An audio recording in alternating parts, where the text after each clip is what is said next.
Habari feki zimezambaa katika mitandao ya kijamii ikisema kwamba mbunge wa Kiaru Ndindi Nyoro ameweza kukamatwa na makachero wa DCI. Habari hiyo ni habari ya kupotosha na imekanushwa na mbunge huyo Ndindi Nyoro katika mitandao yake ya kijamii, huku akisema kwamba habari hiyo ni ya uongo.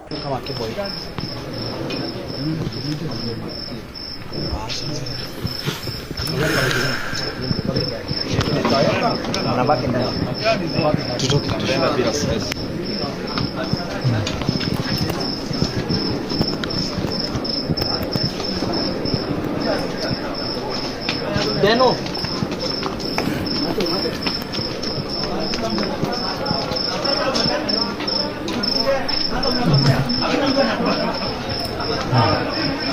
Deno.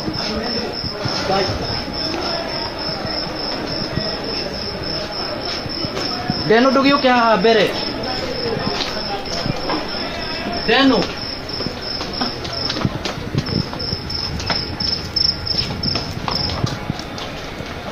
Deno ya kana multi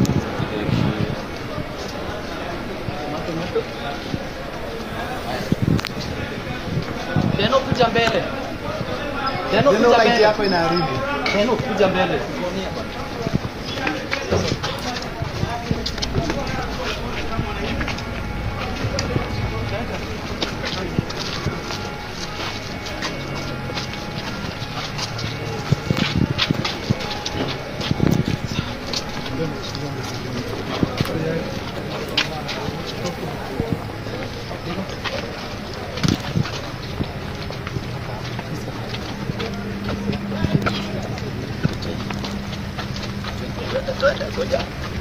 Deno kuja. Sakeni nyuma. Unaona je?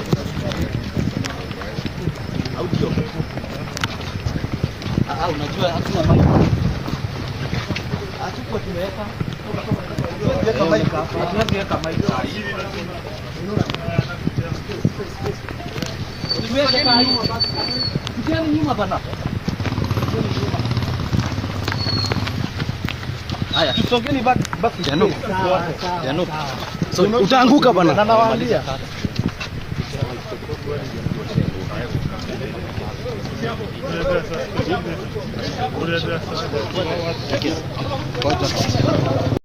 Video hiyo feki ambayo imesambaa katika mitandao ya kijamii inaonyesha mbunge wa Kiaru Ndindi Nyoro akiwa ameandamana na maafisa wa polisi na makachero ambao wanadaiwa kuwa ni wa DCI.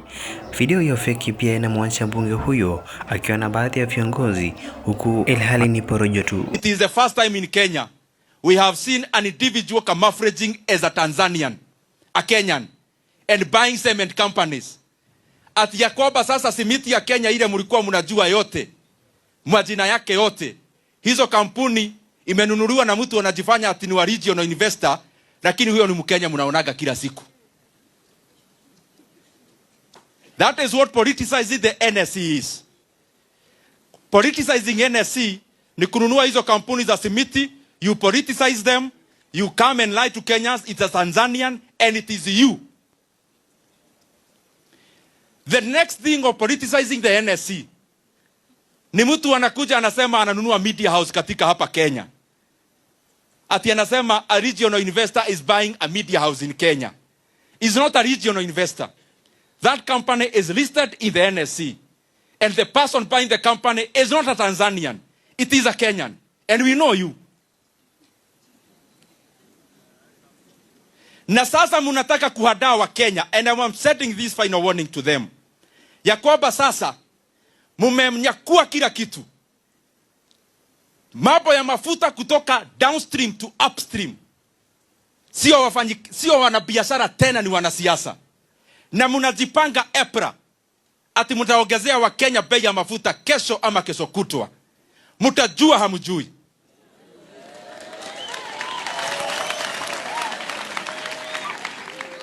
Ati munajifanya munaongeza bei ya mafuta, munasema Iran. Before you tell us about Iran, you'll have to tell us who are the owners of the G2G companies who are fleecing Kenyans of their money. Before you tell us about Iran, tell us about the fuel levy of 7 shillings that you added in 2024. Before you tell us about Iran, muondoe hiyo fuel levy. Before you tell us about Iran, mukuje muondoe VAT ambayo mliongeza ya 8%. From there we can start listening to those Iran stories. Na mukiongeza wa Kenya bei ya mafuta, the following day I am going to tell Kenyans, you people who are involved in the oil business in Kenya, munajifanya hapa G2G na ni nyinyi.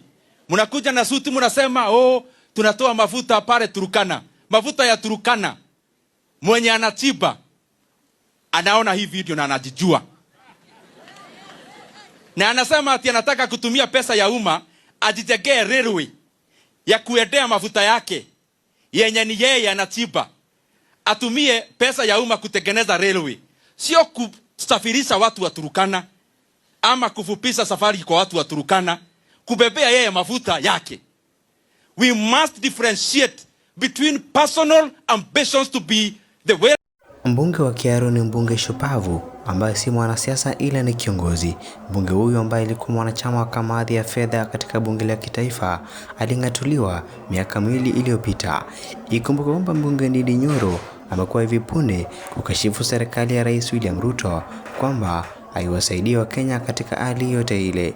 Ikumbuke kwamba mbunge Ndindi Nyoro amefichua maovu katika serikali hiyo. Ndindi Nyoro is a very fine gentleman. Huyo kijana ni kijana ambaye mimi namkuza kwa siasa. Unajua nafikiri mtu fulani hapa amesema, nafikiri ilikuwa Kogi, alimesema ya kwamba Ndindi Nyoro alikuwa chairman na sasa sio chairman. Unajua muda wa chairman wote wa makamati bunge ilifika. Old chairman ilifika muda muda wao ikaisha, ikawa tufanye tena election. Mambo ya chairman, vice chairman kule bunge haiamuliwi na rais, inaamuliwa na wabunge kwa kupiga kura. Every person offers themselves to be elected chairman or not to be elected chairman. Sasa sijui wewe kama unajua kama if Ndindi Nyoro offered himself to be re-elected as a chairman of the committee. I don't know whether he did, and I don't know how the MPs decided. Kwa sababu wacha tu nimalizie. Yes. Ile kitu mimi ninajua ni kwamba wakati tumepanua serikali na tukasema tuwe na broad based, ikawa ni kwamba nafasi zingine za wenye kiti zitaenda upande wa upande ule mwingine, na watu wa Mlima Kenya walikuwa na chairman 12 out of 25. Watu wa Rift Valley walikuwa na chairman 9. Kabla hatujaendelea, hebu ni kurejesha hapo nyuma ambapo mbunge huyu wa Kiaru Ndindi Nyoro aling'atuliwa kama mwenyekiti wa kamati ya fedha katika bunge la kitaifa. Rais William Ruto alipatana na wanahabari na akauliza swali na wanahabari kuhusu mbunge Ndindi Nyoro kung'atuliwa kuwa mwenyekiti wa chama cha fedha katika bunge la kitaifa, na akasema kwamba anamkuza Ndindi Nyoro kisiasa na atakuwa mwanasiasa tajika hapo mbeleni. Jambo ambalo ni kinaya kwani mbunge huyo aling'atuliwa kuwa mwenyekiti. This committee has very reputable economists, leave alone those classroom economists. The chair of this committee, the Honorable Kimani Kuria, is a first-class honors student, a fellow FCPA, a fellow of my Chartered Institute of Public Accountants. Honorable Ariko is a serious accountant, leave alone the other street economists that have been speaking here, telling us, lecturing people in small lecture halls. If you flood potatoes in a market, naturally, common sense, the price goes down. And that is all that the committee is saying here. That if you obey the laws of demand and supply in economics, the most basic economics you can never learn in school, even in primary school, they learn the law of demand and supply in economics. That if you supply more shares, these are 6 billion shares. Yes. If you bring 6 billion shares into the market, open market. Ni wazi kwamba tuko katika enzi ya utandawazi, ila watu wako katika enzi ya kuchafuliana jina kutumia mitandao ya kijamii. Hii ni kwa kusambaza ujumbe feki na hata picha feki kuhusu mtu. Mbunge Ndindi Nyoro alikanusha madai haya akisema kwamba hii leo atakuwa katika eneo bunge lake akiona maendeleo katika eneo bunge lake.